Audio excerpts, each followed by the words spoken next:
you know what? I'm gonna go ahead and pray about that thing. That means that's a no. We get ready, we get ready, we get ready, we get ready, we get ready, and then we never take the action.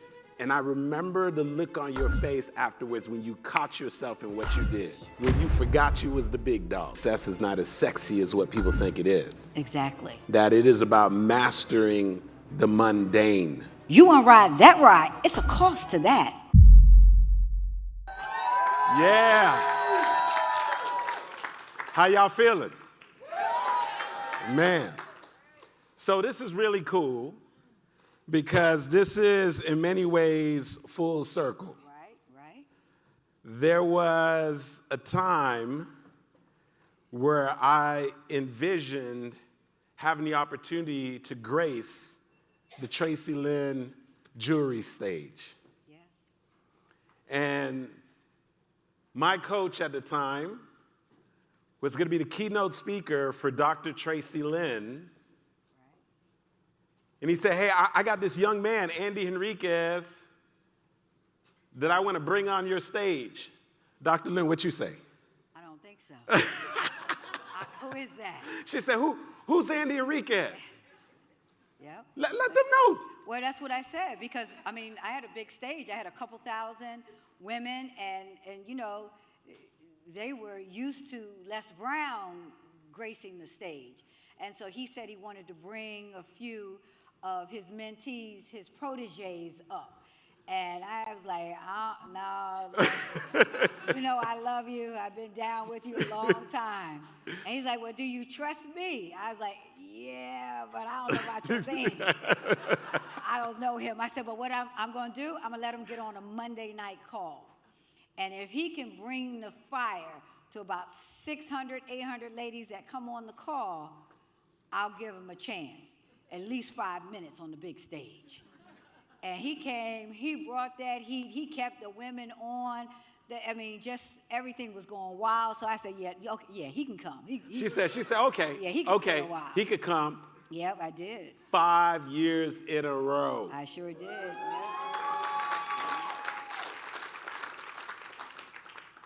You don't know when the opportunity is going to come. Yep. And so you got to manage the small opportunities, because the small opportunities is what's going to lead to the big opportunities. That's right. So Dr. Lynn, we're here, and we get to do this publicly now. Because, you know, we do this all the time. We do this all the time. Right. And we always say, man, it would be good to have an audience when we have these conversations. We've said that for years. For years. Even we're going to do it in the kitchen. Listen, we're like, where we going to do this? Right. The audience is here. Y'all ready? Yes. All right. She stay ready. Okay. So, Dr. Lynn, I would love for you to start off first by talking about where you started off with grandma. Because I think what happens is people get an opportunity where they see that video. Yeah. And when they see the video, they see somebody who built a $100 million business. Yeah. Did y'all catch that, by the way? They see somebody who's traveling internationally, owns patent on jewelries. When they're walking into Target, they thinking it belongs to Target, don't know that that's one of your patented jewelry products that they just got another label on it. Yep. And what they do is they look at your chapter 100 and they compare it to their chapter 3. Can you take us back for a moment to that chapter 3 and let us know where you started? Well, I started with my grandmother selling jewelry and accessories out of the trunk of her car when I was 4 years old. So she had a choice to put me in Miss Queenie's daycare or take me on the road. And she chose to take me on the road out of convenience. But what she didn't realize is that I was taking it all in. So I was the kid, when she went shopping for the customers, I was hiding in the racks. So I'm hiding in the racks, but I'm hearing her. I'm watching her shop. And I'm watching her with the name. So she was shocked one day when I went to a customer and we got there. I said, hello, Miss Clarice. She was shocked. I knew the lady's name. And I said how much Miss Clarice owed her. You know, that was old school. You know, you make a bill. Yeah, so I knew how much Miss Clarice owed my grandmother, and I knew her name when I was 4. So I've been counting money since I was 4. And she realized that there was something there. Mother wanted me to be a physician. You know, my mother came up in old school. You're going to be a doctor. Her famous words, you're going to be a doctor, lawyer, or an Indian chief. That was her. Anybody have parents like that? Doctor, lawyer, Indian chief. But it wasn't about me being a doctor or a lawyer. She didn't realize that she was raising a chief executive officer. And grandmother always knew, because she watched me from 4 and up, that I had a knack for even fashion and names and numbers. So she just kept keeping that going. So I never even went to Miss Queenie's. I just stayed with her. And I lived with my grandmother for many, many years before I moved to Detroit with my mother. So how do you go from being this little girl who is going around with grandma and helping grandma to move her merchandise to having a big enough vision that can hold thousands of consultants, and where you not just have a vision that takes care of yourself, but it's taking care of a bunch of other people? Like, how do you make that leap? What are the things that we got to do that allows us to be able to stretch ourselves to that point where we have a vision that's big enough where the vision doesn't just fit us, but it can fit other people in the vision? Well, the first thing you have to do is make sure you have an undeniable belief in yourself, and that negativity and someone can't take from you. We give our power away so easy. Somebody don't like something, they say something, we don't want to do it. Jewelry, I private label jewelry. I bought jewelry, which means private label. I basically went to New York, bought some jewelry, put my label on it, then hence private label. And then people would tell me they saw it at the store down the street. They were trying to pull that power, and I wouldn't let it happen. I'm grateful that I grew up with a mother and grandmother who instilled in me that I could do it, that I could be anything. And they weren't talking about any specific thing, but in terms of the belief of who I came here to be. So I understood that very early. And when you are called to do something special, there's always somebody around trying to take that from you. So even as I speak to casting a vision wide enough to hold people, I want to speak to the visionary. I want to make sure that we don't allow people to take it. It's just like the dentist when I was 12 years old. He told me, because I was low income, that he asked me what I wanted. I said I wanted braces. I mean, my teeth were crooked. I needed braces. He said, well, you will never be able to afford braces. Now, who tells a 12-year-old child that? But in his mind, in Detroit, coming in low income, that's what he saw. And I told him, I said, oh, no, sir, I shall get braces. And I believe what I said because I had people who instilled those principles in me. So I want to say to everyone here, make sure you surround yourself with people who instill certain principles in you, who make you continue to believe what's possible. I still didn't answer your question. No. You made me think of something. There was a season when I was trying to up-level my business. Yeah. And I was getting a little frustrated. And I was trying to figure out what were the things that I needed. And you just talked about surrounding yourself, and then you introduced me to something about a board of advisors. And you were saying you can't be casual about like getting to that next level. And you shared with me that I needed to strategically have the right people around me. For the people who don't have the right people around them, what would you say to them, and how do they start getting the right people around them? They have to start getting in the room.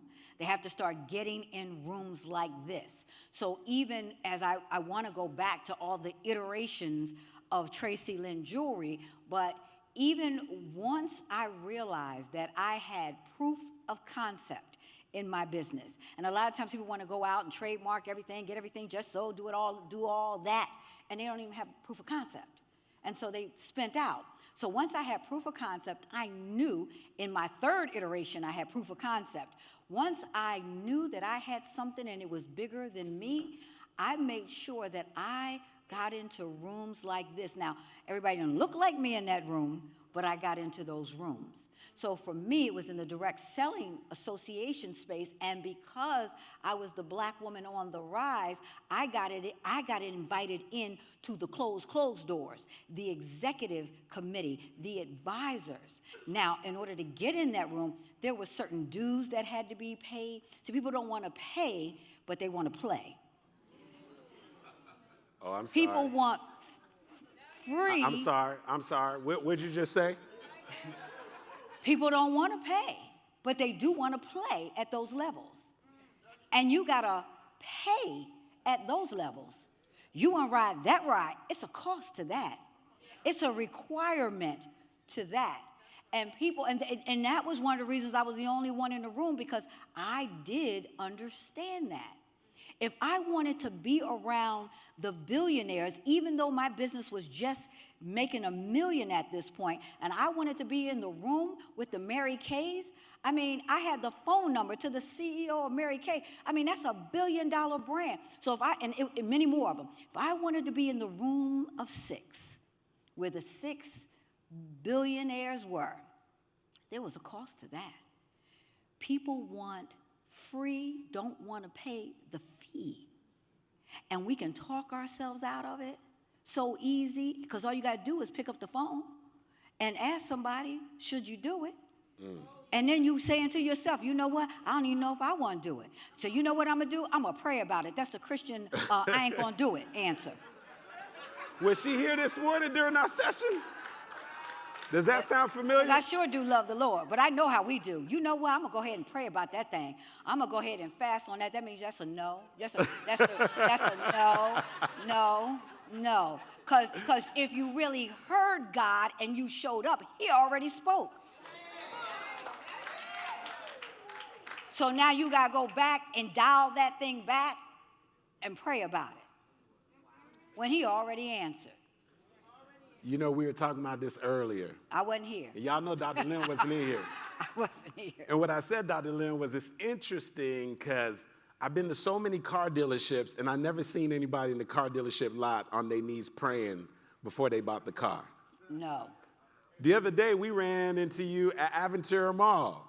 And when we walked by the Gucci store and the Louis Vuitton store and the people at the checkout line, I didn't see nobody praying. But when it comes time for somebody to invest in themselves, they be like, hold on.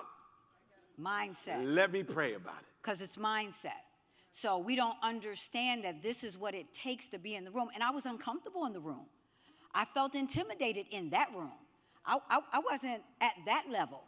But if the door was open, I had to at least go in and see what were they doing in that room. And the conversations in that room blew me away. There were many times I was quiet, had nothing to say, because I was just shocked at some of the stuff that was being said in that room. But that room elevated me. That room put me in other rooms. That room put me in another class. That room opened doors for me to be in other rooms, even though I didn't qualify on paper. But because I was in the room with the folks who made the rules, they changed the rules so I could be there.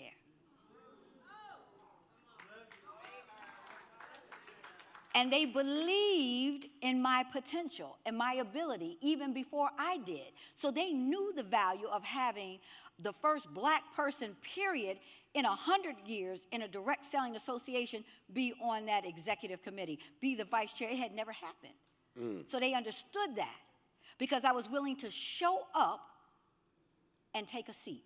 Question for you. Had you not invested to get in the room, do you think that those 6 billionaires would have been in the room having a conversation, say, you know what? We should go find somebody else and invite them into the room. Absolutely. Do you think they would have stopped in the middle of their meeting and disrupted the meeting to go and find you had you not made the commitment to get yourself into the room? Absolutely not. And I'm gonna tell you this, and I don't even share this. So y'all, shh. So I'm in the room. We had a virtual call. Now, it had nothing to do with COVID. We just had a virtual call because it was time to nominate me to this vice position. This thing was huge. It was history-making, and it was time. But because I'm already in the committee, I had to be on the call also. Normally, that's behind closed doors, and then once they make a decision, if you get in, they invite you. But I happen to be there. So the question was, do we elect Traci Lynn to be at this position? And it wasn't all unanimous. So I had to sit there. And the person that I always see that was smiling in my face was the main one. No, I just don't think she has the qualifications. I don't think she has the depth or the capacity. Now, I'm the only woman, and I was the only woman, but I was the only black woman, black person that's ever had that role. And so I had to sit on that call. I was so glad we weren't like on video. It was all on audio because my feet were hot. You know, and so for me, that's where it starts. Boy, I've trained myself not to let it start from the head because then it gets to the mouth, it comes out too quick. So I train myself with the heat. I know how to get the heat in my feet. It gives me more time to control myself by the time it gets up to the mouth. So I felt the heat because now I'm listening to people coming against me who you couldn't tell me weren't my people. And at the end of it all, it was one of the top billionaires that said, oh, no, I see who she really is. All she needs is to sit here with us. She gonna be all right. She needs this opportunity, she needs this chance, and we need her. So I vote, and I encourage you all to vote on her behalf. And so after the vote was over, I got in, and then someone said, well, are you there, Traci? Are you on the call? Traci, come in. So what do you have to say about that? And I said, well, that was interesting. Never been through anything like that. And they all fell out laughing. And I was good, because why should I be upset? I won. I got in. So I didn't have to set it off and set it straight. I won. So I just walked in, took my seat over the phone, so the next time they saw me, I hugged so-and-so, and one of the main people that was against me eventually came to me and said, you know what? I'm so glad you got in. It was the right thing to happen. So, and I didn't hold no grudge, because I got in, I won. But I had to change my mind in that second. How was I going to respond? Because I could have responded, let me tell y'all something. You know, I could have went there. But I didn't. I was like, woo, I'd never seen that before. That was interesting. And they all laughed, broke the ice, and what do I need to do? Learn what I needed to learn, and got in there for years. So one of the things that I'm listening to when you get in that room is the proximity. Oh, changed everything. You know, there's a thing we talk about where we are going to be shifting identity. I'll probably get into that. Who knows? They act right. I might get into that tonight, probably tomorrow morning. Okay. But one of the things we talk about is when we want to create a shift in our personal identity, one of the things we have to do is change our associations. You were already in proximity with some other people, but they might have been where you were at or a little bit less. But what happened when you got into closer proximity to those 6 people? Well, the people, I was already surrounded with some good people. And, you know, already doing $1 million, doing $2 million a year, doing $3 million. So when I got to $5 million, I became the big fish in the pond. But then when I got with that group, I never saw like 7, 8, 9 million. It was like 5 to 10. So that the right group is a multiplier. So it multiplied me. So it wasn't, because at 5, and I'm the big fish, well, I can just rocket to 5, or, you know, go to 6, and I'm the fish. But with that group got me from 5, 6 to 10. They were the multipliers. Then 10 to 12. And then even when I had drama break out and thought it was over, it went from like 12 to 15 in like 2 months. I mean, it was just amazing because I was in the right group to help me multiply, to get my money mindset right. That's what our Lamar would say, you know, get the money mindset. So I had to get my money. I was already convinced, so it wasn't, all that other small stuff was small. So I could go there. They multiplied. That's what happens when you're in proximity with the right people. They multiply you. Woo, you said something that was a game changer. I remember me and Coach Kaz went on a cruise, and we were sitting at some round tables, and at that time, I think we were probably doing about 750 in the business. Mm-hmm. And they were having a conversation, and there's a guy sitting across, and they said, well, how are you doing? And I sat up in my seat. I felt good. I was like, well, you know, we're doing 750 a year. And he said, you say that again? I said, we're doing 750 a year. And he said, are you okay with that?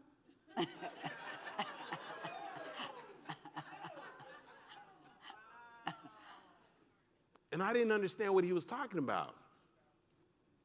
He said, do you think you guys are capable of more?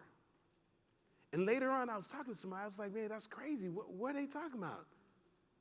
Like, yeah, because the guy you talk to, he does about $2 million a month, Andy. Wow. So when you said that, for him, that's a bad month. I thought you were talking about month 2. I did. Yeah. You said 750. Yeah. Your daughter Lynn talking about, I thought you were talking about a month. I did. So, I did. Now I'm talking about a whole 12 months of hard work and talking to a whole lot of people. My bad. Doing a whole lot of webinars. My bad. That's what I thought. She talking about my bad. So here's the cool thing, right? I like to take credit for this. Mm-hmm. So you got a German Shepherd. I do, my Coco. What's the German Shepherd name? Coco. Coco. Mm-hmm. But you got another dog in the house. Giorgio. Georgie. What kind of dog is Giorgio? Georgie is a multi-poodle. He's a multi-poodle. Yeah. So what size y'all think Georgie is? Little teeny. And what size y'all think Coco is? Man. One time, we were having a conversation, and you got to talking about the dogs, and I was like, ooh, woo. Do you mind sharing that story with everybody here? Oh, yeah. So my Coco, she's about 75, 85 pounds now. And when she was a puppy, just real fun-loving, long hair, beautiful German Shepherd. And she would love to go to the mirror. She liked looking at herself and licking the mirror when she saw herself. And as she got older, I mean, you know, we moved and she didn't see the mirror anymore. So recently, my son came to the house and he had a mirror and he put it up in front of Coco's face, and she was scared of the dog she saw. She began to run from it because in her mind, she was still the little puppy. She didn't realize that she was the big dog. And that happened for me at a specific season and moment in my life where I forgot that I was a big dog. Because I was hanging with little multi-poos, letting them bark, get all up in my face. And sometimes when you have situations, setbacks, and moments, you forget that you are the big dog. Woo! Woo! Woo! Come on, ladies. Woo! How it go? Woo! I'm sorry, how it go? Woo! Yeah, situations. Things didn't go your way. Even when you've done big things, small things can make you forget who you are. I had to shake myself and believe again that I was a big dog. Woof. I'm gonna let that one marinate for a second. Yeah. Yeah. We forget. So, But let me say this too. Do Yeah. you remember, because we're talking about forget, being that big dog, right? mm-hmm. Sometimes even as women, we shrink back from being the big dog. Even though you know you a big dog walking in. You want everybody to feel comfortable. You want everybody to like you. Am I talking to somebody? You came to my office, my fabulous newly renovated office and showroom. You remember that? Yes. And I had spent like $3-4 million on this building, and you needed a place for your interview with a gentleman, and he was interviewing you as the GOAT, the greatest of all times on the storytelling. Do you remember that? Yes, absolutely. And the man came in, and you're in my fabulous glass conference room. And the man said, "You own this place?" I said, yes, I do. And he said, "Are you a GOAT in your business?" I said, "Well, no, I'm not the GOAT. And then I named all these other jewelry businesses, and I'm watching myself. I'm saying to myself, you know you sound crazy. So I'm saying all these other businesses, and he said, "Oh, I thought you were the GOAT. Well, let me go talk to the GOAT then." Andy in my office. He getting interviewed in my space as the GOAT, and I'm taking it back. "Oh, no, I'm not the GOAT." You know that man, call him. I'm ready to be the GOAT.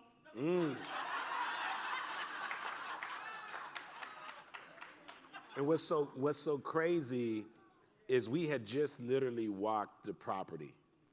And I called you up. I was like, "Hey, I'm about to be interviewed on this podcast. They've interviewed some pretty awesome people. I think Russell Brunson was his first. And then after that, Ed Milet. And then they said, 'We want the storytelling GOAT.'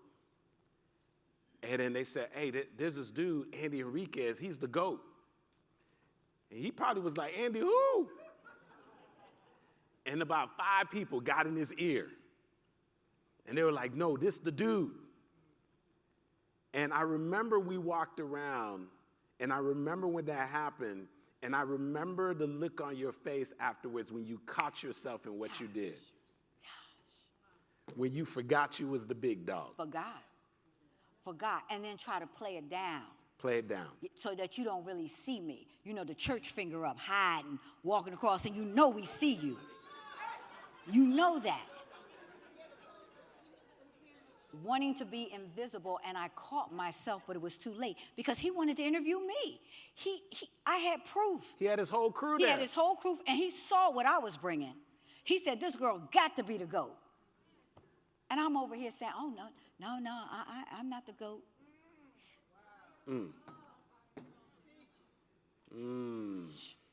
And he was right there and ready. I will never forget that moment. I will never forget that. So how do we come from the place of hiding out with the little dogs? What's that transition when some of those little dogs we're related to? When some of those little dogs, I'm not going to go there. No, I'm not going to go there because I don't have enough context. So if I say some of them little dogs might even be someone who's in your household, I don't have enough context to make sure I make you understand that sometimes it don't mean they don't love you. It just means that they're projecting their limiting beliefs on you. I had the time for that, and y'all take that one little snippet I said and then show it to your significant other or somebody in your house and then get me in trouble. We not gonna do that today, okay? Do that tomorrow.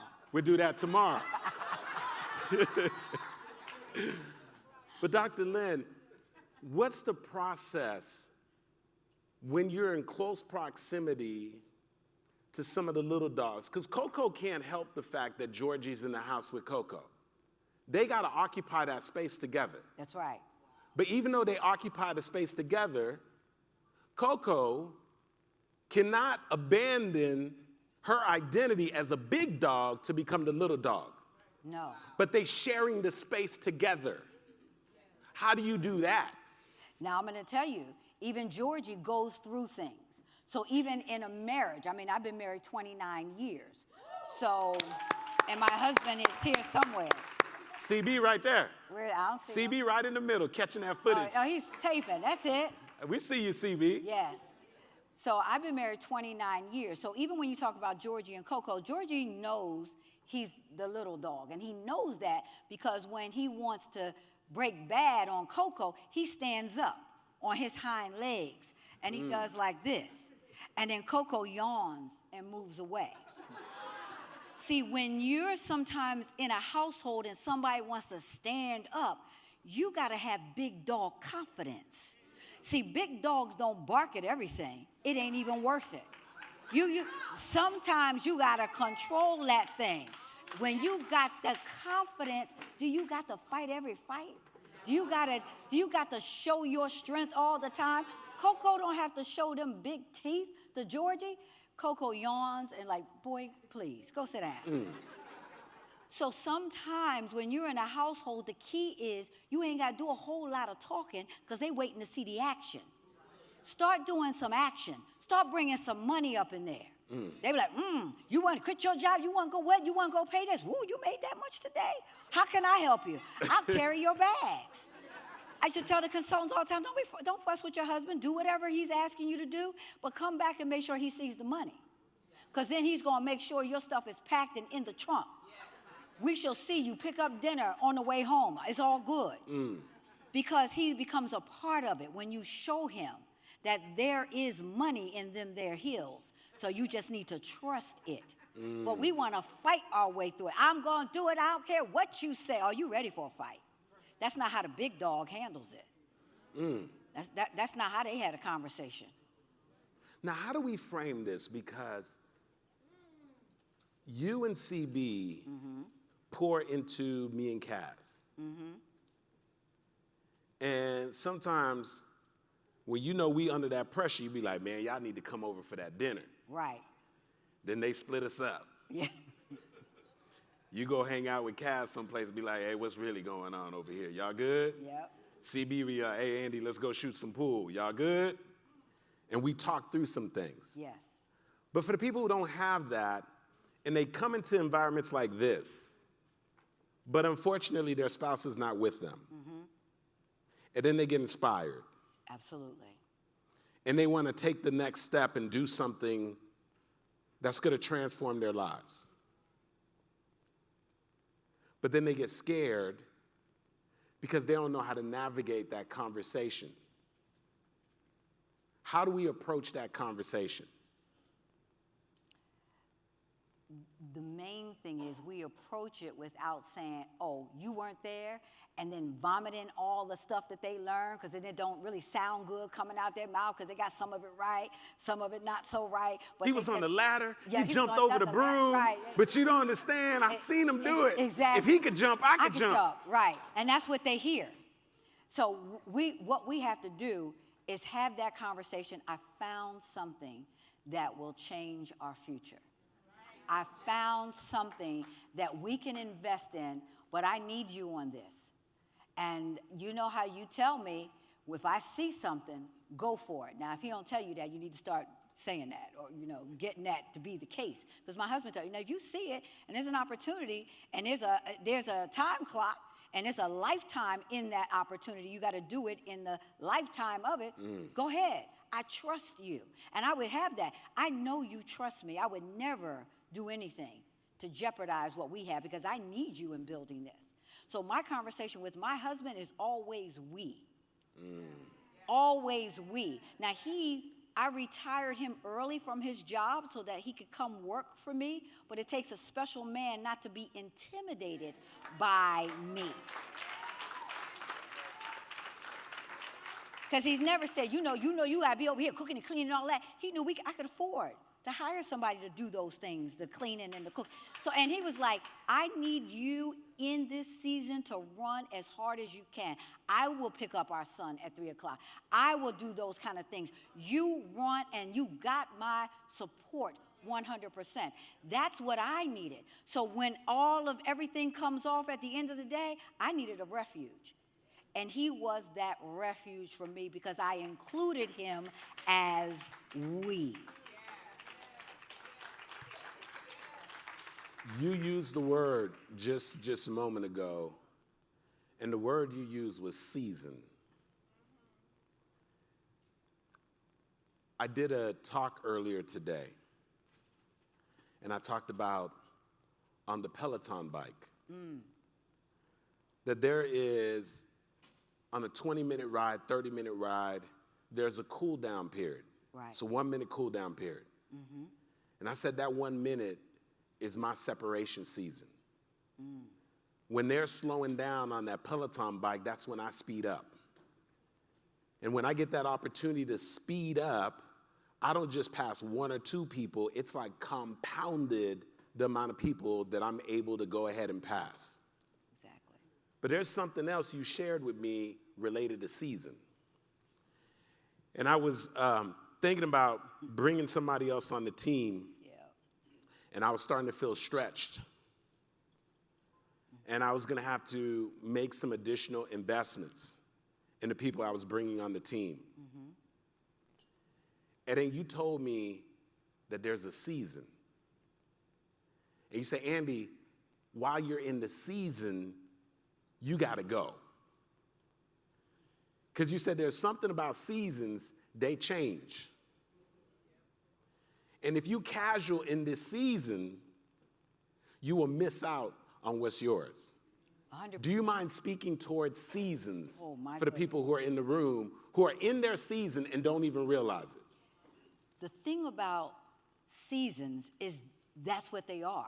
And in a season is everything you need to do it. But sometimes because you can't see it all and it's not all mapped out, you don't trust the season. So even for me with jewelry, I had 3 iterations of Traci Lynn fashion jewelry. So in one season, it was to get my feet wet and for me to understand how to deal with people. So there were many seasons. But then there was a moment between season 2 and season 3 where I decided I wasn't gonna do jewelry anymore. I was gonna be a professional speaker. So I looked up Les Brown, started traveling with Les Brown, started opening for Les Brown. I was gonna be this speaker. But the truth is I only got to like 6 figures. But I knew inside me, like a lot of you, that I was destined for millions. I didn't see it in my family. I didn't know nobody who had made millions, but I just knew it. So the jewelry came back around again. And I had to decide because I had my son, because this is the conversation in my head. It's probably in your head. But you know what? I'm going to go ahead and just take all the time, raise my son, get him off right. And as soon as he's out the house, then I'm going to go ahead and do it. Yeah, right? But listen to this. When I did the jewelry business in that 3rd iteration, it was my season. Everything lined up. I got all my connections, started traveling to China, started getting patents. I met a lawyer. I knew somebody who knew somebody. Everything started lining up, started making $1 million, $2 million, $5 million, 10, everything in the season. And then I was younger, so I had the strength to deal with the foolishness that comes along with that. I had the strength for it and the tolerance, but everything was in the season. We didn't have social media, so people couldn't put stuff out there like that. So we had a little bit of YouTube. I was in my season, and there was nobody else doing it. And since Madam C.J. Walker is Madam C.J. Walker, Traci Lynn Fashion Jewelry, that's it. Madam Walker, 100 years later, me, documented. That's it. That was my season. Madam and me in 100 years. But what if I had said, you know what, I'm going to wait, let my son, get now, he's 19 now, wait for him to, get out, make sure he's this and do all that, and then I'm going to start. I'm going to start now when everybody and their mother's doing jewelry, now everything is, and all social is everywhere, social selling. I would have missed it. Not that I wouldn't have made some money. Just like on my book, The Mind of a Millionaire. God told me when to write it. I didn't do it. 5 years later, I wanted to write it. Most of the book stayed in my garage. But somebody said yes and wrote that book, got $200,000 advance, wrote my same book, same name, and most of the same chapters. That lesson right there let me know when it's time to go, you better run. Oh, some of them learned that lesson earlier today. Woo. Y'all all right? Y'all with me? Woof. Come on, ladies. Woof. Woof.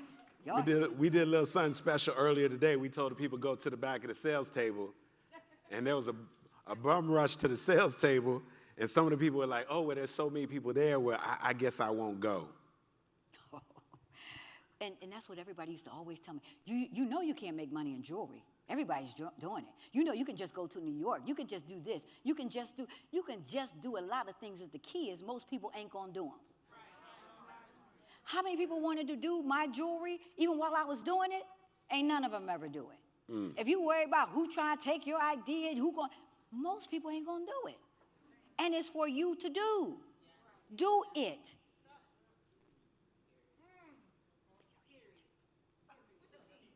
Period.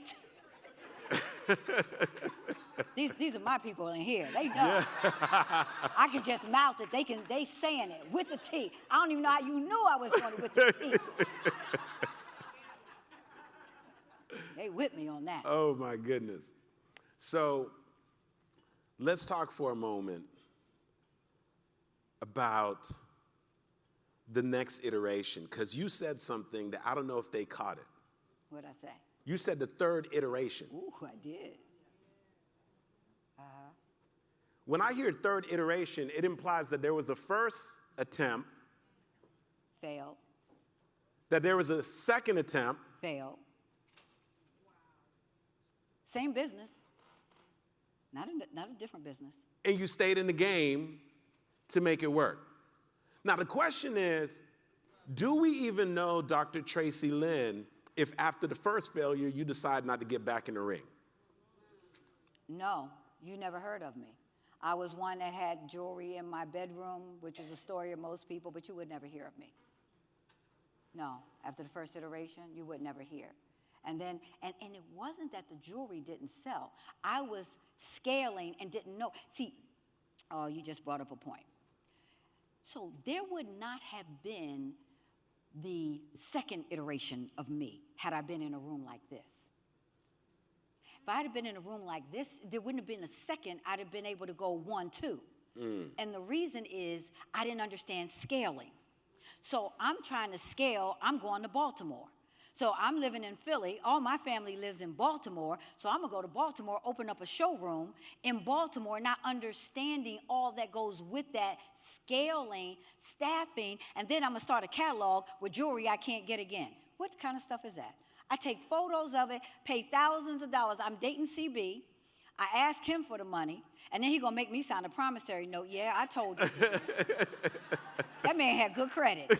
He was not going to let me mess up his credit. I was mad at you for that, but I loved you for that. That's why I married you. So he made me sign a promissory note, and I said, you know what? I can't pay that back, but when we get married, I promise you. Because I lost it. Because I invested. I was thinking right, but doing wrong. And I was only doing wrong because I wasn't exposed to the right. I had the idea, I had the drive, but I didn't have the system. That's why I went into franchising, because nobody was going to teach me systems, processes, and strategies. So I paid $295,000 to Rita's Italian Ice to teach me systems, strategies, and processes.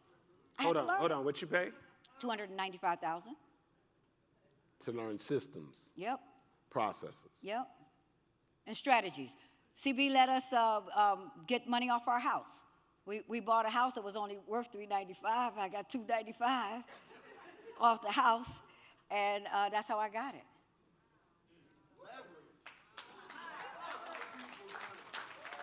What did Lamar just talk about? And how about this? I was so good at being an operator. I got another store. And then the company said, you're so good, you don't need money, we'll back you. And then I got a third store. And then I thought that was the end, though, everybody. I thought that, okay, my life was going to be in this Italian ice, making this Swedish fish cherry and mango. You know, that was it. But I heard the call come again. It's time. You've learned what you need. And I did 10 years. I did my time. I did 10 years. And I heard the call. It's time. You got it now. You're ready for Traci Lynn.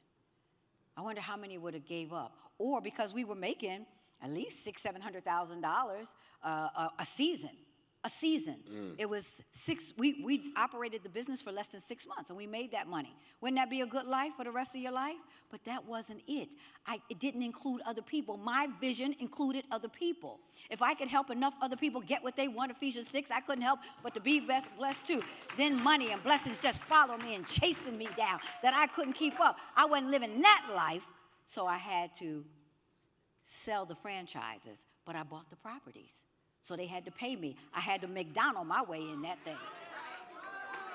I made friends with the McDonald's owners and learned some things about owning my own land because they couldn't, so I said I could. So I owned the land, and when I sold the building, I kept the land and just got my rent. They had to pay me rent all year. They were only open like 5 months, whether it was up season or bad season. I collected my rent every single month. So I learned a lot in that season. But when I finished that, I was ready to go. I was also bulletproof because the people were talking me out of it, and I was listening.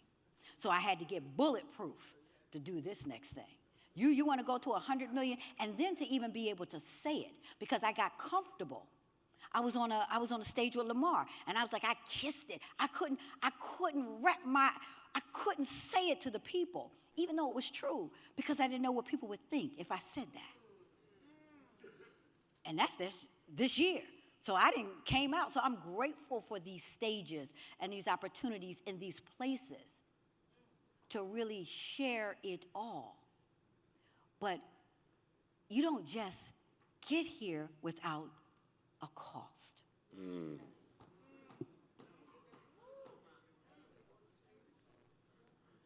And I think that's the part of the conversation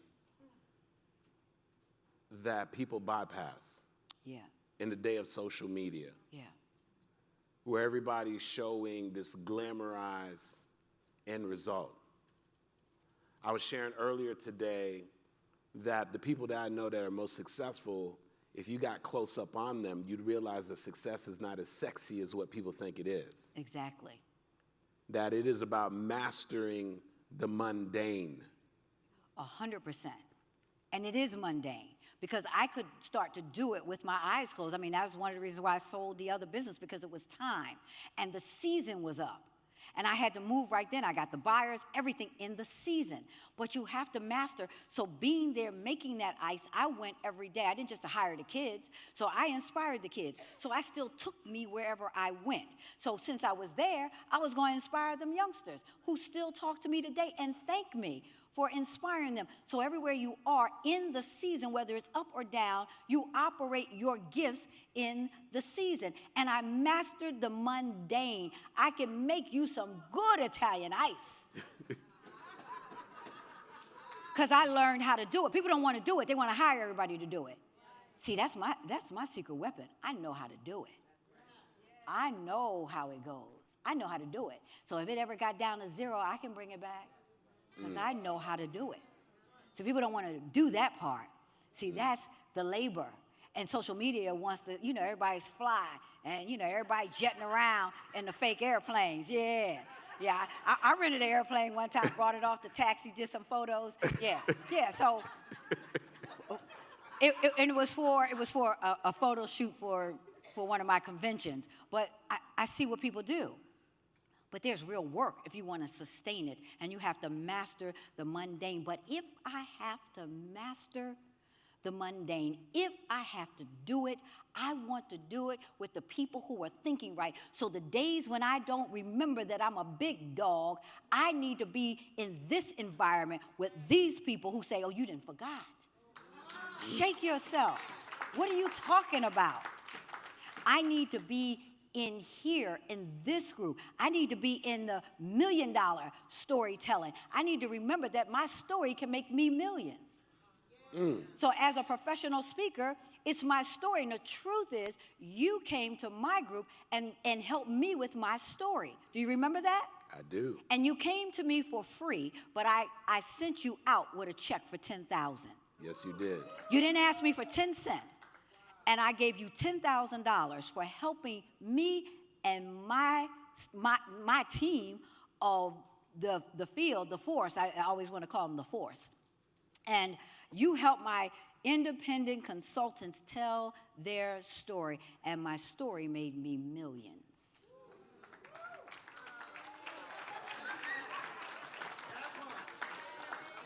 And so people How they say it, how my wife say it?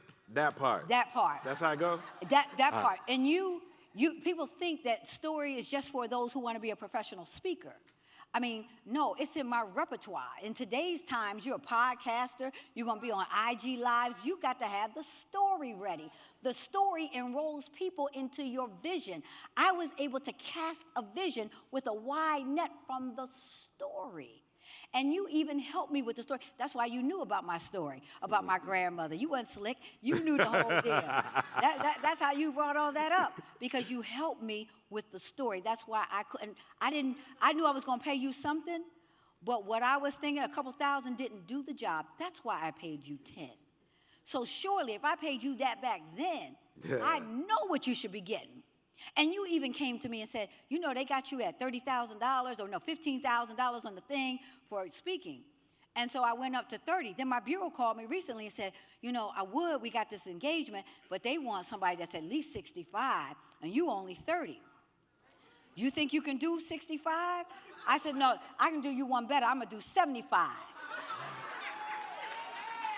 So I increased that fee to 75, and they pay 75. Just that quick. And it was a conversation we just had months ago. So you took me straight from whatever that was to the 30 for 5 minutes, then to the 60 because they said, then as soon as they said it, I went 75. We had the conversation. Woof, big dogs, woof. I went online. I check on my friends. Uh-huh. I went online and I put your name up because I know you hadn't been checking. And I said, let me tell you right now. Yep. I know you've been, you know, we pretty much was like wheeling you out of retirement, right? Right. That's when, you know, I was talking to Lamar and I was like, hey man, we coming. I'm bringing somebody with me. We trying to bring her back out. That's it. And then I went online and I was like, I bet you she hasn't been in touch with these speaking bureaus in forever. Truth, I had no time, wasn't interested. And I looked at the fee and I was like, she would laugh at that fee right now. Surely would. They wouldn't call me and get me for that. Because they don't update the website. No. They would keep your fee on there for forever. Yep. And I was like, I know you're not actively seeking this, but I need you to go ahead and call them people right now and tell them to change this, because you and I both know, you know that I know that you know, that I know that you know. And you know somebody. You won't even start the car for that. I wouldn't. And even with my bureau, and they said, you know, we got it, you know, the wheels run slow, but they internally, they got the memo. And they got that 75. But what is the point of the whole story? It's twofold. Number one, you have to have people around you who are checking for you like that. Who are checking, who you know around you checking for you and going to tell you, sis, bruh, it's too low. Come on now. Your fee, your value is more than what you're offering. Who's checking for you that way? So you were checking for me. And number two, you did. You helped reel me out. Coach Cass called and made the phone call, made y'all, you know, get on the Batman line with Lamar for me and all that. And I got in the room. Had no idea what that room was. But when you know the right people and you trust them, I trusted you all. I sent money to somebody I ain't never even heard of. I know what y'all were taking me to. In 4 days, mind you. We saw each other Sunday, and I want to play with you on that Thursday. And I didn't know where I was going. Success loves what? Success loves what? Okay. Yes. And I just got on the plane. Oh, wait. They got a new one. I said success loves speeds. What did y'all say after that? Oh, they got a new one. You didn't say woof. Now they saying vroom. Okay. We got another one. All right. I'm sorry. Y'all got me excited. But I did, and I got on the plane, made hotel. I never even heard of a Duluth or whatever that was. And there I was, without even thinking twice about it, because the association I knew would lead me to success. And I knew that there was something God wanted me to do in this season, and that was a part of it. How did I know? Because just the way everything lined up. So I had to step out and find out. People won't step out to find out. Woof. Who's ready to step out on their goals and dreams? Woof. Who's ready to step out to get to the next level? Raise your hands. Let me see real quick. Come on. Where's my big dogs? You got to step out to find out.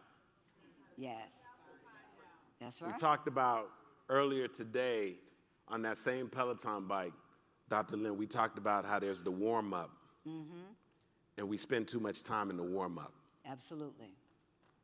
I'm getting ready to get to my next level. Right. I'm getting ready to grow my business. I'm getting ready to make the investment. And we get ready, we get ready, we get ready, we get ready, and we get ready, and we get ready, and then we never take the action. Yep. What do you say to the person who's been getting ready? That they heard the calling, maybe they ignored it. So about a month ago, I went on a cruise, and guess who was there? It was the whole community. It was a community of the Peloton riders. And they happened to be on the cruise. So I saw these Peloton shirts and everybody, and it was, I mean, they were thick. There was community in Peloton. But and they took over the spin classes. I was glad because I really wasn't trying to be spinning.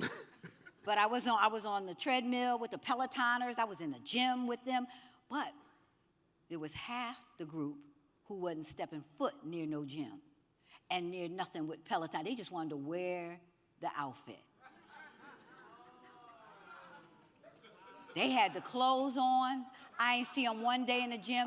Actually, when I sat next to them, they had every kind of burger, fry, everything. And then their conversation was different. That group that I said, and my husband was like, you really listening to that? I was like, shh, yeah, I'm listening. And that group of Pelotoners wearing all the gear, you know what? I ain't come on here to be doing all that working out. They got that. What we in here for? I'm here on a cruise. They in every day. Here they come. They on the treadmill. They on to that. That ain't what it's all about.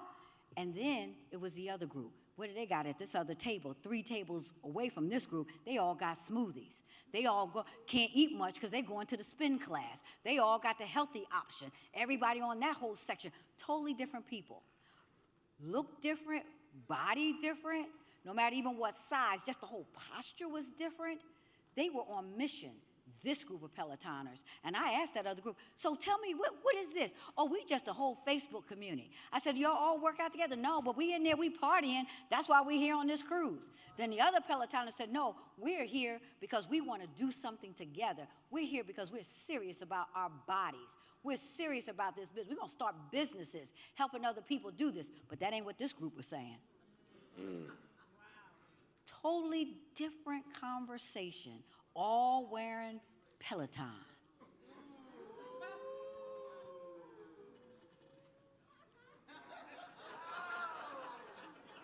So you can have a different group of people, but all disguised as the same. I lived that. Oh, yeah. Yeah, in my business, I lived it. Yeah, it's true. Yeah, all disguised as the same. Taking the picture now, everybody was dressed up for the group picture up the steps on the cruise. But when it came to doing the work, the complainers and the doers. And all the complainers found each other, all talking the same. I couldn't tell one voice over the other because they were in unison. Eating in unison, talking crazy in unison, upset about everybody else working out in unison. And this other group, now they were fighting, they were upset because they didn't get their seats. They had a special cycle class. And they made the people do it again just for them because they came thick and deep and they wanted to get what they were promised. They were going to get that spin class, and they got it. Thick and deep. That was my group. I was every morning. I was waiting to see them little Pelotoners. I was on my treadmill too, looking at them. Yeah, I'm here. Welcome to the winner's circle.